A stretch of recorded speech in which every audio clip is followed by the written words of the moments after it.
నమస్తే. Welcome to Suman TV.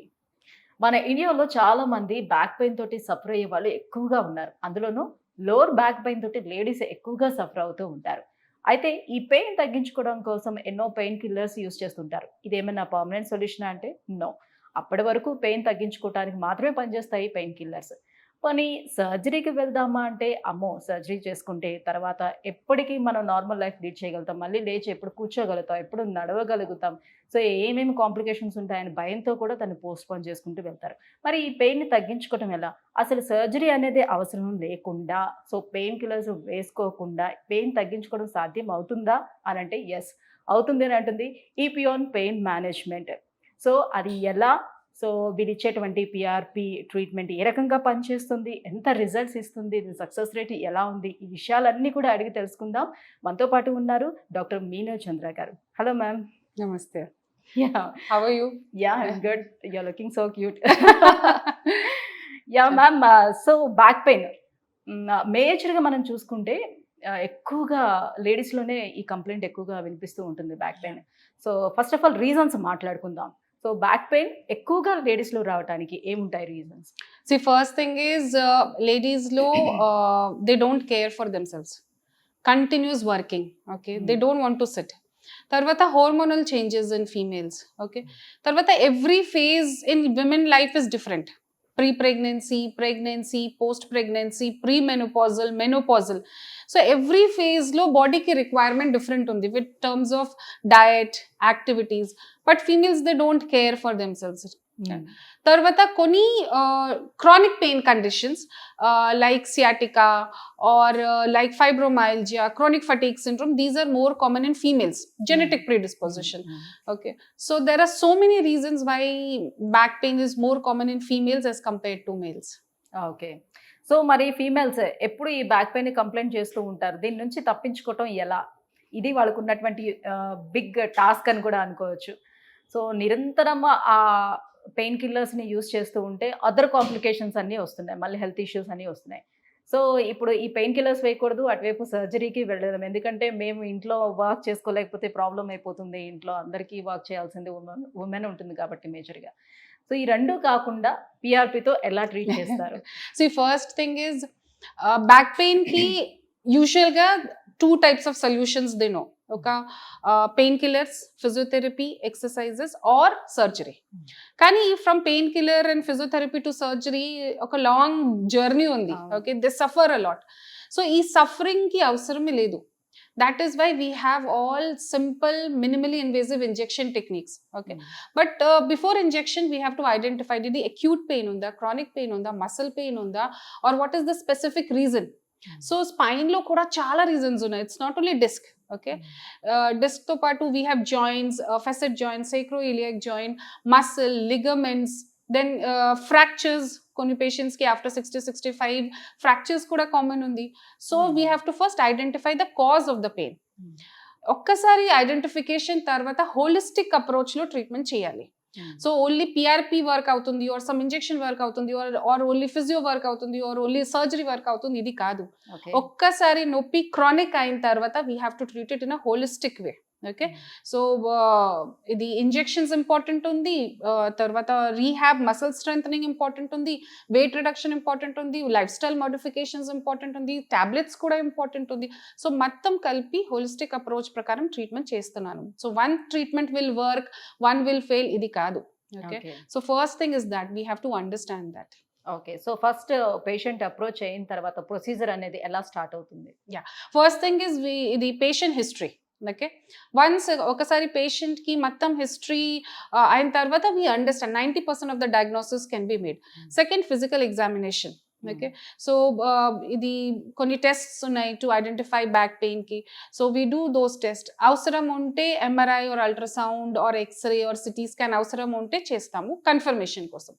ఒకసారి diagnosis అయిన తర్వాత సపోజ్ పేషెంట్ కి ఇంజెక్షన్ కి అవసరం ఉంటే, for example radio frequency ablation or plasma therapy or nerve root block or epiduroplasty, so many techniques ఉన్నాయి. సో ఏ టెక్నిక్ సూట్ అవుతుంది, what is the reason for pain, దాని ప్రకారం ట్రీట్మెంట్ ప్లాన్ చేస్తాము. సో ఈ ట్రీట్మెంట్లో ఇంజెక్షన్స్ ఇది మొత్తం ఇంజెక్షన్ ట్రీట్మెంట్ 15-20 minutes-లో అయిపోతుంది. తర్వాత followed by rehab, life style modification, diet control, everything నా టీమ్ చెప్తారు. So Okay. ఓవరాల్గా 2 to 3 hours-లో మొత్తం ఈ ట్రీట్మెంట్ అవుతుంది. అంటే రీసెంట్గా ఒక విమెన్ నేను కలిసాను మ్యామ్. తనకి సర్జరీ అయ్యింది, నీ రీప్లేస్మెంట్ సర్జరీ అయింది. సర్జరీ తర్వాత తను నన్ను ఆల్మోస్ట్ 8 months తర్వాత కలిశారు. తను ఏం చెప్తున్నారంటే ఎలాంటి సిచ్యువేషన్లో కూడా సర్జరీకి వెళ్ళొద్దు, సర్జరీ చేసిన తర్వాత అక్కడ వచ్చే ఇన్ఫెక్షన్స్ వల్ల, అంటే నేను డయాబెటిక్ అవటం వల్ల నేను ఆల్మోస్ట్ 3 months కోమాలో ఉన్నాను. సో నేను సజెస్ట్ చేస్తున్నాను సర్జరీకి వెళ్ళకండి అని. సో ఇట్లా వేరే అదర్ హెల్త్ కాంప్లికేషన్స్ ఉండేవాళ్ళు ఇప్పుడు పిఆర్పి తీసుకున్నా కూడా ముందు ఏమైనా చెక్ చేయించుకోవాల్సిన అవసరం ఉంటుందా? అందరూ తీసుకోవచ్చా? ఈ డౌట్ కూడా Yeah. వాళ్ళకుంది. See, PRP చాలా simple technique. Okay, it's injection technique. And PRP like for example knee pain కి, బ్యాక్ పెయిన్ కి ఆర్ ఎనీ జాయింట్ పెయిన్స్ కి ఎగ్జాక్ట్ గా జాయింట్ లో పెడతాను. ఓకే, సో బాడీకి వేరే బాడీ పార్ట్స్ కి there is no relation to it. Okay, so PRP తర్వాత complication chances is less than 0.01%. Okay, కానీ మెడికల్ కండిషన్స్ ప్రతి పేషెంట్ కి మెడికల్ కండిషన్, మెడికల్ హిస్టరీ చాలా ఇంపార్టెంట్ ఉంది.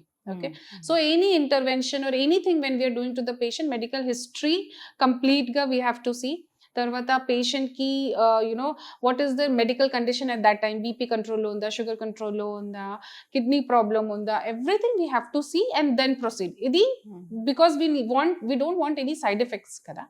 But as compared to surgery, PRP lo complications is less, very very less, minimal, negligible. Okay, so నిన్న మొన్నటి వరకు PRP అని అంటే జనరల్లీ మోకాళ్ళకి మాత్రమే చేస్తారని చాలా మందిలో ఉన్నటువంటి భావన. నిజానికి పిఆర్పి అనేది దేనికి చేయొచ్చు? PRP is platelet rich plasma growth factors. So growth factors we can use anywhere. See, the 1960s lo PRP started for hair. ఓకేనా, సో హెయిర్ కి గ్రోత్ కోసం, స్కిన్ కి రీజువినేషన్ కోసం, ప్లాస్టిక్ సర్జరీలో to repair the skins and everything. So then again musculoskeletal లో like ఇది bones లో muscles, ligament repair కోసం we can use PRP anywhere in the body. Okay, so starting from migraine, ఇప్పుడు migraine లో కూడా PRP help అవుతుంది. తర్వాత న్యూరాలజియాస్ లో కూడా హెల్ప్ అవుతుంది. Cervical spondylosis, frozen shoulder, rotator cuff injury, back pain, muscle pain, మోకాల్, hip problem, hip osteoarthritis, hip AVN, ankle, ligament injuries, all ఈ కండిషన్స్ లో పిఆర్పి సేఫ్ గా హెల్ప్ అవుతుంది. ఓకే, సో ఒక్కసారి ఇంజెక్షన్ చేయించుకుంటే సరిపోతుందా మ్యామ్? ఇది కండిషన్ బట్టి డిపెండ్ అవుతుంది. So depends upon, for example usual గా బ్యాక్ లో సర్వైకల్ స్పాండిలైసిస్ కోసం 1 sitting సరిపోతుంది. బట్ సపోజ్ జాయింట్స్ ఉంటే, బికాస్ జాయింట్స్ పెద్ద జాయింట్ ఉంది కదా, so if cartilage loss is there we may require multiple sittings like 2 sittings. Or rotator cuff injury ఉంటే or some heart structure ki regeneration kosam we may require 2 or 3 sittings also. So post precautions ఏమైనా చెప్తారా? So వాళ్ళ life style ఎలా ఉండాలి ఏంటి అనేది, at the same time ఏంటంటే వాళ్ళకి డైట్ కూడా ప్రాపర్గా ఇది తీసుకోవాలి, ఎన్ని ఇయర్స్ వరకు ఇది పనిచేస్తుంది, ఇలాంటి డౌట్స్ కూడా ఉంటాయి కదా. Yeah, so we need to understand what is PRP. PRP is platelet rich plasma. What we are doing, regenerating. So okkasari we regenerate it, regrow it, ఇది long lasting kada. It is not for like few months it will work. So we are correcting the cause.